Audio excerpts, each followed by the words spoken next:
অক্ষয় English গাইডে তোমাদের স্বাগত। আজকের আমাদের ক্লাস হবে প্রিপোজিশান নিয়ে। এই প্রিপোজিশান কিন্তু একটি খুবই ইম্পর্টেন্ট টপিক। একেবারে ছোট থেকে সমস্ত ক্লাসে, মাধ্যমিক, এইচএস সব জায়গাতেই একটা আলাদা দাগ থাকে প্রিপোজিশানের জন্য। এই প্রিপোজিশান দাগে এর উত্তর করার জন্য দুটো জিনিস প্রয়োজন।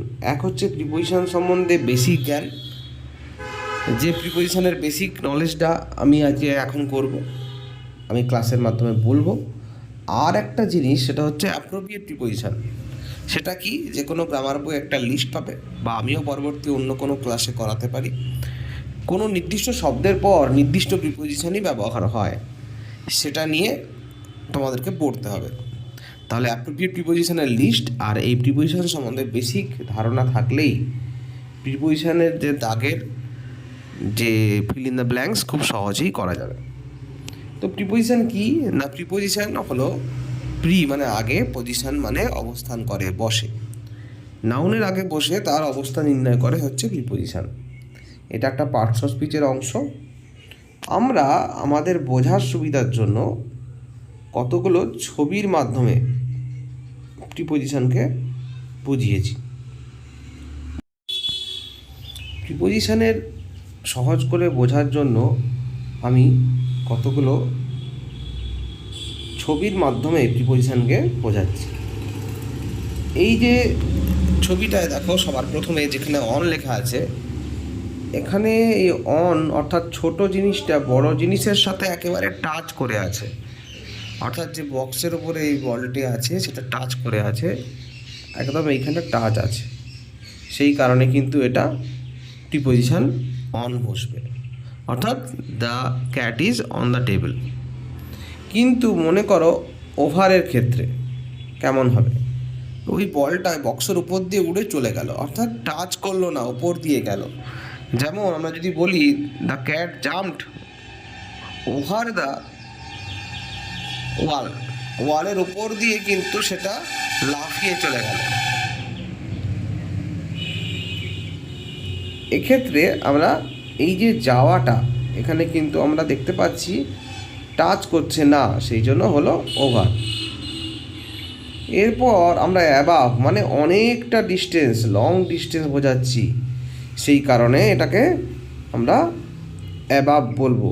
The sun is above our head. এর পরবর্তী ক্ষেত্রে আরেকটি ছবির দিকে চোখ রাখবো, আন্ডার। ভালো করে দেখো, এই আন্ডারে কোনো বস্তুটি তার অন্য একটি জায়গার ঠিক নিচে আছে, তাই under. The cat is under the table. কিন্তু ইনের ক্ষেত্রে ছবিটা অন্যরকম। এই যে বক্স, এই বক্সের ভেতরে আছে, তাই ইন মধ্যে। তারপর ইনটু, এটা খুব ইম্পর্টেন্ট, প্রচুর পরীক্ষাতে আসে। I throw the ball into the pond. এ দেখো, বলটা পুকুরের মধ্যে পড়ছে, বাইরে থেকে ভেতরে পড়লে সেটা কিন্তু ইনটু। বা he ran dash the room, তখন কিন্তু ইনটু লিখতে হবে। এই দেখো, বলটা ভেতরে পড়ছে, তাহলে সেক্ষেত্রে আমরা ইনটু ব্যবহার করব। বিনিথ এইটা ধরো একটা ল্যাম্প পোস্ট, এই ল্যাম্প পোস্টের তলায় একজন দাঁড়িয়ে আছে, হি স্ট্যান্ডিং বিনিথ দ্য পোস্ট, এটা নিচে। তাহলে অনেক ধরনের উপরে বা অনেক ধরনের নিচে নিয়ে আলোচনা করলাম। এখানে আরও কিছু প্রিপোজিশন সম্বন্ধে বোঝানো আছে ছবির মাধ্যমে। বিটুইন, এই যে একজন এখানে আছে, একজন এখানে আছে, এদের মাঝখানে এ দাঁড়িয়ে আছে, তাহলে বিটুইন মধ্যে। আবার অনেকের মধ্যে হলে এমং, যেমন আমরা পরীক্ষায় প্রায় বাচ্চাদের স্কুলে পড়ে যে গিভ দ্য চকলেটস বা distribute the chocolates dash the students, তখন অ্যামং দ্য স্টুডেন্টস হবে।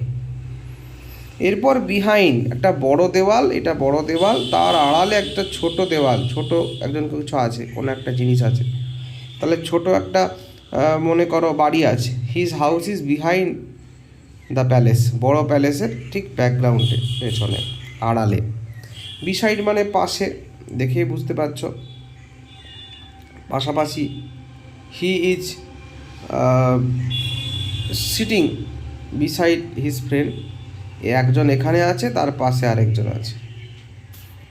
আচ্ছা, রাস্তা ধরে একজন হেঁটে যাচ্ছে মনে করো, তখন কি হবে? এই যে হেঁটে যাচ্ছে অ্যালং দ্য রোড, কোনো কিছুর দিকে হলে টুয়ার্ডস, মানে কোনো কিছুর দিকে টুয়ার্ডস যাচ্ছে, তার মানে সেটা হচ্ছে অ্যালং উত্তর হবে। কিন্তু ক্রস করলে হবে অ্যাক্রস, অর্থাৎ এটা রাস্তা, একজন এখান থেকে এই দিকে যাচ্ছে, এটা কিন্তু across, across the road, he is going across the road. কিন্তু ঠিক অপোজিটে এই রাস্তা ধরে যদি কেউ যায় তখন হবে he is going along the road. তাহলে অ্যালং আর অ্যাক্রসের বেসিক পার্থক্যটা বোঝা গেল। আর কয়েকটা জিনিস নিয়ে আমি আলোচনা করব। টু মানে তে বা প্রতি, কোনো ডে বা ডেটের আগে অন বসে, ইভিনিং মর্নিং কোনো ইয়ার বড় জায়গা, আফটারনুন এগুলোর আগে ইন বসে, অ্যাট হচ্ছে ছোট জায়গা, টাইমের আগে অ্যাট বসে, নাইটের আগে অ্যাট বসে, আমরা নুন at noon, Don at night এগুলোর ক্ষেত্রে অ্যাট বসে। উইথ এটা খুব ইম্পর্টেন্ট, মন দিয়ে শোনো, উইথ আর বাইয়ের বেসিক একটা ডিফারেন্স আছে। উইথ হলো কোনো কিছু দিয়ে, অর্থাৎ কোনো কিছু বস্তু দিয়ে, বস্তু, আমি কি বললাম, একটা বস্তুর কথাটা খেয়াল করতে হবে। আবার কোনো প্রাণীর দ্বারা কোনো কাজ হলে সেটা হচ্ছে বাই। একটা ছোট্ট উদাহরণ দেখলে একেবারে ক্লিয়ার হয়ে যাবে। The tiger was killed by the man with a gun. তাহলে by the man with a gun, তাহলে কি গানটা, এই যে গান, এই গানটা কি বস্তু, এটা একটা জিনিস, তাই জন্য তার আগে হলো উইথ। আর মানুষের দ্বারা মারা হয়েছে, এই মানুষটাকে একটা প্রাণী, তাই হলো বাই। এই গেল প্রিপোজিশনের একেবারে বেসিক ক্লাস।